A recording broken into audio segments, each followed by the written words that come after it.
Dans quelques secondes, bon, on a eu le temps de voir son petit visage à l'écran, c'est vrai qu'il se grattait un petit peu la tête pour se dire, mais qu'est-ce qui se passe? Est-ce que finalement je suis à l'antenne ou pas? Mais bon, de toutes les façons, Yaoundé, tout est OK là-bas, je pense.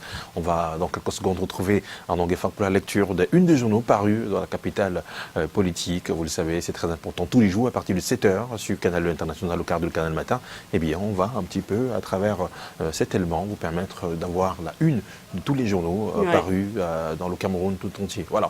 Est-ce que Yaoundé est en place déjà? Est-ce que tout est fin prêt? Oui, je pense. Arnaud, rebonjour. Bonjour à vous là-bas à Douala, madame, messieurs, bonjour. Merci de nous retrouver pour cette autre revue de presse en direct de Yaoundé. La première partie, l'éducation en vedette à la une du quotidien gouvernemental Cameroun Tribune ce matin.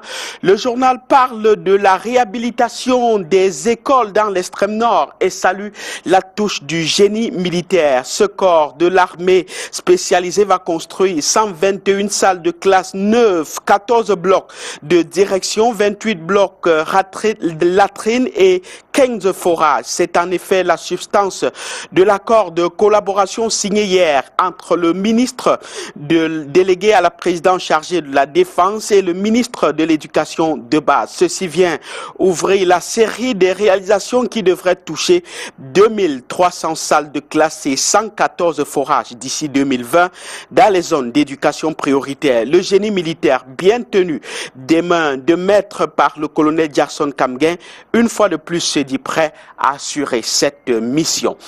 Il ne s'agit pas d'une vente d'illusions comme celle évoquée par Cameroun Tribune, par exemple par le quotidien Cameroun Tribune.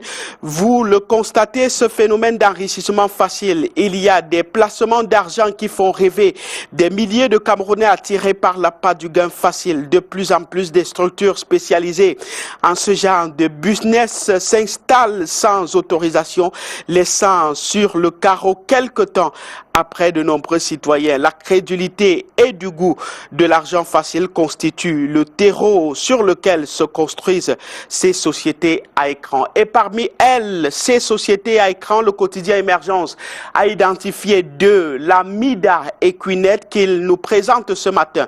Une sorte d'enquête sur les ONG qui promeuvent l'argent facile. Le préfet du Fundi, Jean-Claude Tila, vient de rendre public un arrêté suspendant les activités de la mission d'intégration et de développement pour l'Afrique sur son territoire de commandement pour corruption et escroquerie par appel au public. Près de 20 000 jeunes embarqués dans un processus qui a poussé les pouvoirs publics à chercher à y voir clair.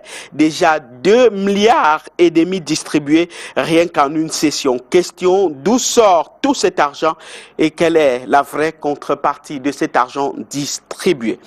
Une autre question que se pose le quotidien Mutation ce matin, que se passe-t-il à l'aéroport international de Douala alors que des experts y sont attendus dimanche prochain? D'aucuns ont déjà conclu à la fermeture de l'aéroport en cours de rénovation. Une équipe de l'Organisation de l'aviation civile internationale a entamé hier, 18 avril, un audit de suivi à l'aéroport de Yaoundé-Simalène. Cette mission il séjournera jusqu'au 21 avril prochain et c'est après Yaoundé qu'elle mettra le cap sur Douala. L'on parle davantage d'audit de l'espace aéroportuaire dans ce cas-là. Plus de détails à lire dans les colonnes du quotidien Mutation en kiosque ce matin. Avec le journal Le Financier d'Afrique, intéressons-nous au compte d'opération. Constat du journal dans sa parution de ce matin, le déficit de la Guinée équatoriale et du Tchad se creuse malgré le déficit des deux pays. Le solde global est passé de 1155 milliards au 31 décembre 2016 à 2551 milliards de francs CFA en 2017. Des chiffres que la BEAC convoque pour mieux jauger la situation économique en zone CEMAC. Mais au Cameroun, focus sur la dette intérieure. Le journal Diapason constate plutôt un désaccord sur les chiffres. Trois institutions en contradiction, le ministère des Finances, la Caisse autonome d'amortissement et le groupement interpatronal, le JICAM. Au 30 juin 2017, l'encours de la dette intérieure s'élevait à 1390 milliards de francs CFA repartis en dette structurée et en dette non structurée. tous étaient d'accord, mais maintenant c'est la discorde. La banque des PME est paralysée et lui, Paul Motazé, est attendu sur le front de la relance de cette économie. De la politique avec le journal Cameroun Hebdo en kiosque ce matin. Le Sénat qui attend son maître de séance. Le journal nous informe qu'il y a 3 prétendants pour un seul siège de président. Qui de Nial Difendi Marcel, René Zengele et Chief Victor Moukete sera président du Sénat? Cette question taraude les esprits si l'argument de la continuité de Niat est largement partagé dans l'opinion. Quelles sont des chances pour que le président de la République nous livre une surprise? Ce qui est sûr, c'est que le prochain président du Sénat sortira des rangs du Rassemblement démocratique du peuple camerounais, le RDPC. Du RDPC, justement, parlons-en avec le quotidien Épervier qui nous informe ce matin que les militants de la base réclament un congrès ordinaire. À l'approche de la tenue de l'élection présidentielle au Cameroun, les militants de la base exigent qu'un regroupement en congrès ordinaire soit organisé.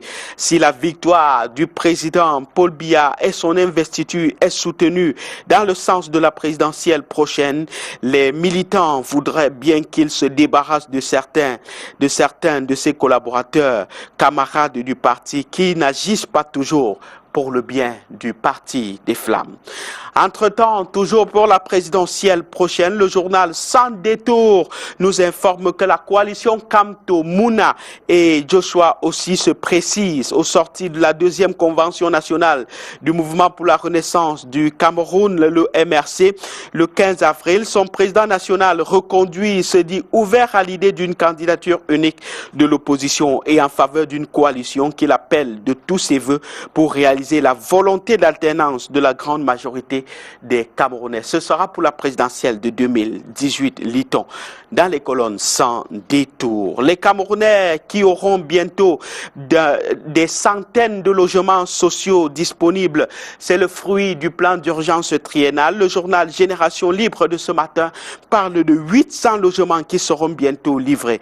Au cours du conseil de cabinet du 1er mars dernier, le ministre de l'Habitat et du Développement urbain, Jean-Claude Mbouanchoua, fait le point de l'état d'avancement des chantiers de construction de ces logements sociaux sur le territoire national au moment où la question de logement est très difficile à résoudre et les problèmes d'acquisition de terres à profusion un peu partout au Cameroun. Et de ces problèmes d'acquisition de terres, parlons-en avec le journal Réalité qui nous plonge au cœur d'un autre litige foncier dans la ville de Kribi. Un homme veut manipuler la justice dans ce problème qui touche toute une communauté. L'opérateur économique en question est opposé à la communauté Mabi. Le ministère des Domaines et des Affaires foncières est sollicité dans cette affaire qui risque de confondre de nombreuses personnalités.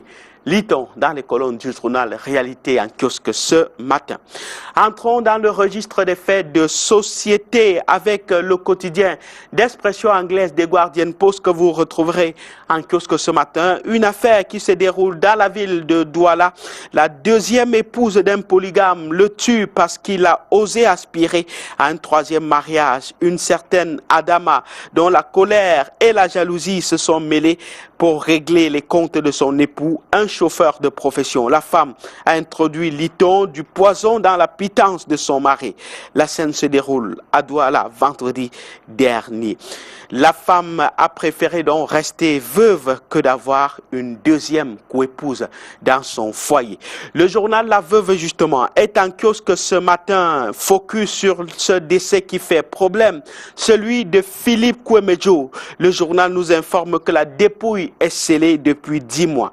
Le corps de ce patriarche a été retenu à la morgue de l'hôpital général de Yaoundé suite à un désordre orchestré par une dame accusée de faux et usage de faux, de déclarations mensongères, des dissimulations de procédures. Cette dernière, ancienne épouse du défunt divorcé, s'accroche à bénéficier des biens de son ex-époux. Mais la justice est là pour trancher le problème, écrit le journal La Veuve en kiosque ce matin. Stop et fin, revue de presse en direct de Yaoundé techniquement, réalisée par Thierry Kamto, Hervé Ndoumben et Léonard Dombo. Merci de nous avoir suivis. Le plaisir sera le nôtre de vous retrouver demain pour la dernière édition de la semaine. À vous, voilà, c'est la suite de la revue de presse avec Michael Kiptua à qui nous disons bonjour ce matin.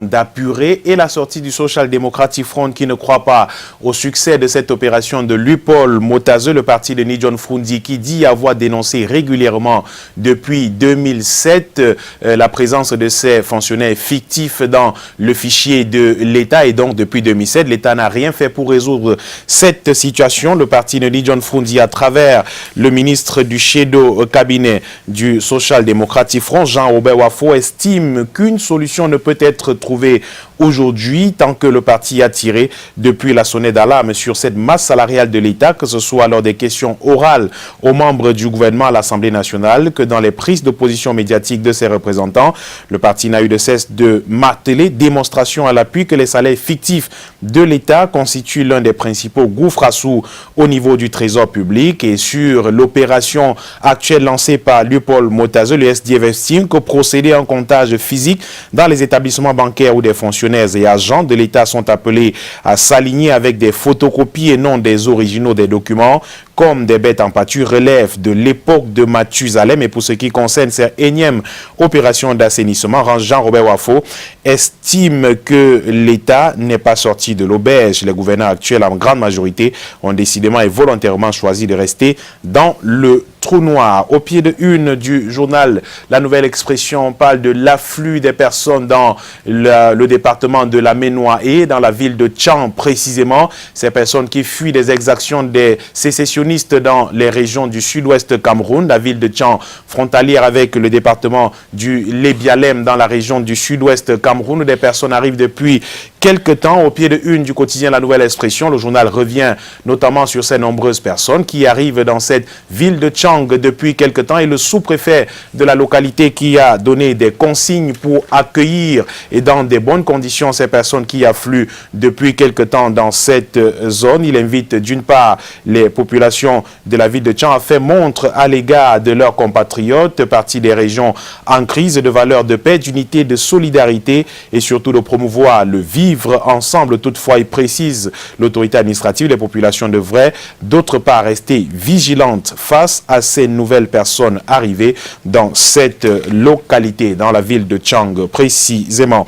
Et au sujet de l'aéroport de Douala, La Nouvelle Expression revient à son pied de une sur les vérités sur une fermeture de l'aéroport de Douala, une rumeur qui a annoncé une nouvelle infondée sur une mission réglementaire de l'Organisation de l'Aviation Civile Internationale qui aurait recommandé la fermeture de l'aéroport international de Douala. On a enregistré hier le démenti des ADC, également de l'OACI qui devrait être en mission à l'aéroport international de Douala seulement le 22 avril prochain. Et pourtant, la rumeur faisait déjà état de ce qu'un rapport a été produit à la suite d'une visite de ces responsables de l'OACI qui ont recommandé la fermeture de cet espace. Et dans un communiqué de presse rendu public hier, les aéroports du Cameroun démentent l'information relayée ces derniers jours faisant état d'un audit de l'Organisation de l'Aviation Civile Internationale qui recommande la fermeture de l'aéroport de Douala. La confusion vient de ce qu'une mission de l'OACI séjourne certes au Cameroun mais sera à l'aéroport seulement le 22 avril prochain. Et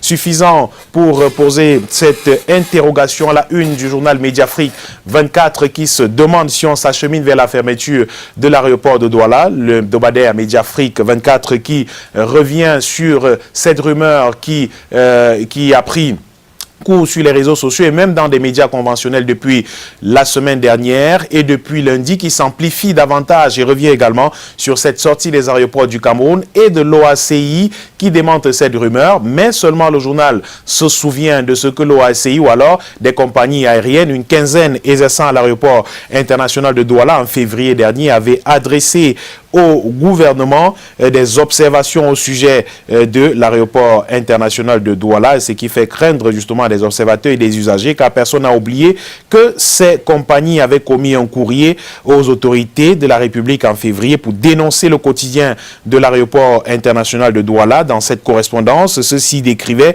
l'état d'insalubrité par exemple, sa proximité avec les habitations, l'insécurité qui prévaut autour et bien d'autres qui n'honorent pas notre pays. Le démenti de l'OACI est proposé en intégralité par l'hebdomadaire bilingue Mediafrique 24 en kiosque aujourd'hui.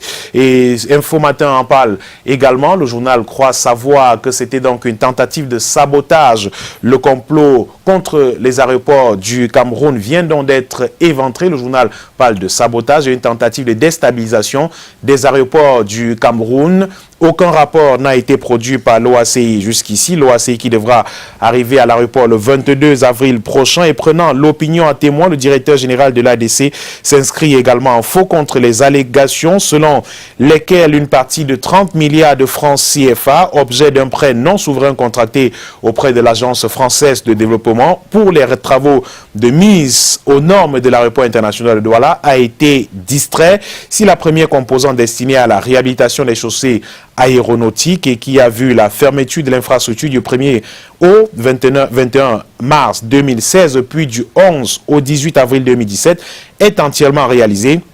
La seconde phase des travaux, écrit le journal Info Matin, n'est même pas encore engagée, laquelle composante consiste en la rénovation et la reconfiguration de l'aérogare passager de Douala. Et ainsi qu'écrivait Info Matin le 22 février dernier, mais aussi hier, les attaques auxquelles est victime le management de ADC procèdent d'une manipulation en vol plané couplée à une instrumentalisation à grande échelle pour de gros intérêts financiers et stratégiques. Et le journal de Dieudonné est ainsi en mesure de réitérer ces affirmations sus-évoquées, faisant état de deux compagnies aériennes au moins qui, sous le couvert de l'AOC, veulent faire main basse sur le juteux marché de l'assistance au sol au détriment de l'opérateur public en activité depuis début octobre 1994. Le journal parle de l'imprimerie nationale également à son pied de une aujourd'hui, des risques de pénurie de papier aux examens et concours de 2018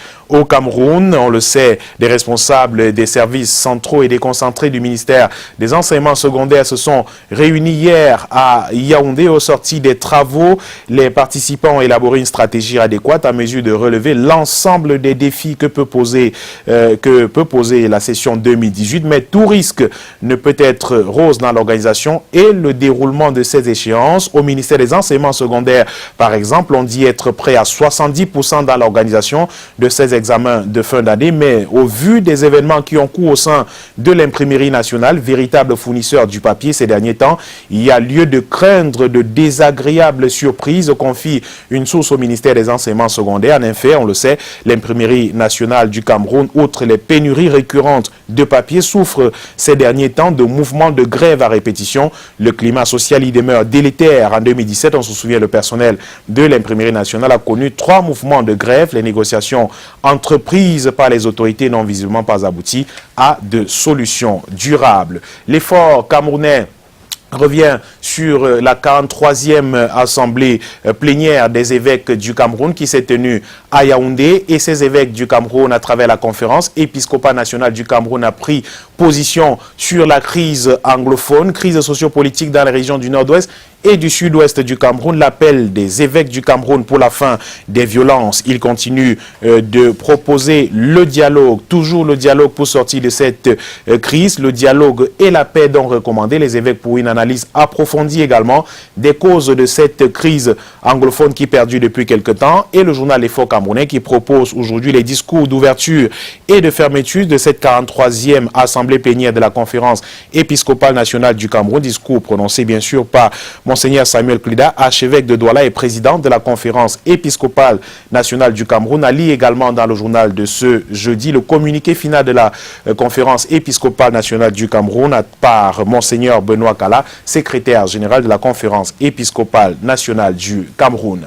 Et on sort avec deux postes week-enders qui nous parlent de ce membre du Conseil constitutionnel nommé il y a quelques jours par le président de la République. Il était membre militant du Social Democratic Front, le parti de Ni-John Froundi. Il a donc démissionné à la suite de sa nomination au Conseil constitutionnel. Lui qui dit qu'il devra servir le peuple et non le président de la République. Il revient sur les circonstances de sa nomination. Il parle également de la crise anglophone et des solutions qui doivent être envisagées pour résoudre cette question qui perdure depuis plusieurs années maintenant. C'est dans un entretien de 2 pages accordé au journal De Post Weekender que l'homme s'exprime aujourd'hui. Et c'est le professeur Nkui qui croit justement qu'on peut trouver une solution à cette crise anglophone seulement par le dialogue et préserver la paix dans les régions du nord-ouest et du sud-ouest du Cameroun. Et c'est avec deux postes week-enders que nous terminons cette revue de presse. Soflane. Revue de presse, passez une excellente journée, messieurs. Nous sommes jeudi 19 avril. On vous retrouve à 19h50. Absolument. Dans le cadre du grand journal sur Canal 2 International. Et demain, vous serez là. Nous serons là. Pour la dernière. La dernière de la semaine. Ouais. Avant le grand week-end qui vous permet normalement de vous reposer, de déstresser, de vous détendre un tout petit peu. Oui, pour revenir en forme lundi prochain. Voilà. Merci beaucoup, Michael Tikio. Merci, Passez Soflane. une excellente journée. Je vous le souhaite aussi. Il est 7h passé de 22 minutes, chouchou. Et à 7h passé de 22 minutes, mon soleil, vous le savez, je suis quelqu'un de très généreux. J'aime beaucoup vous faire des cadeaux, des surprises. Et ce matin, je me suis dit, pourquoi pas vous faire un petit cadeau. Un petit cadeau? Ouais, c'est quoi le cadeau? Ça faisait quand même un moment que je ne vous ai pas fait un cadeau. Le voici, le cadeau. Ah là là! Ouvrez-le, ouvrez-le. Ouh là là! Ouvrez ce Chouchou! cadeau. Faites-vous plaisir. Je sais que vous adorez les belles choses. Ah oui, c'est super! Ouh là là! J'adore! C'est des lunettes de soleil. Bien sûr. Je vais essayer, hein. Excusez-nous, téléspectateurs chéris. Ouh là, ça le fait? C'est beau, Michael? Ça lui va bien? Ouh là là! Super! Vous savez pourquoi je vous offre cette paire de lunettes? Non. Et parce que pendant les congés, qu'on prendra le mois prochain, oui. On ira quelque part où on aura vraiment besoin de se bronzer un peu au soleil. Le soleil et tout ça. Ah, merci beaucoup, chouchou. Ça me plaît énormément. Je voulais demander, ça cache quoi? Parce que vous ne ferez pas des choses pour rien. Soit vous voulez vous faire pardonner quelque chose, soit, je ne sais pas, vous voulez me demander quelque chose. Non, c'est une marque de gentleman, vous le savez, je suis comme ça. Wow, vous savez, de temps en temps, il faut copier le bon exemple. Hein. C'est super. Quand vous avez l'habitude de marcher aux côtés des personnes comme Sa Majesté Teganan Polycarpe, donc oui. du coup, des fois, vous pouvez permettre aussi d'imiter le bon exemple. Waouh, chouchou. Il aime bien faire des cadeaux à... C'est magnifique, hein. C'est du vrai Chanel, hein. C'est pas le chinois, là. Merci beaucoup, chouchou. Comme si ça ne suffisait pas. Oh là là. Maintenant, vous essayez de voir quelle est l'authenticité de ce que je vous offre. Je peux continuer l'émission avec les lunettes de soleil. Hein. Il ne fait pas soleil dans ce Allez, on tourne une petite page et puis on se retrouve juste après pour vous donner la quintessence de l'information qui hors de nos frontières. Allez, à tout de suite.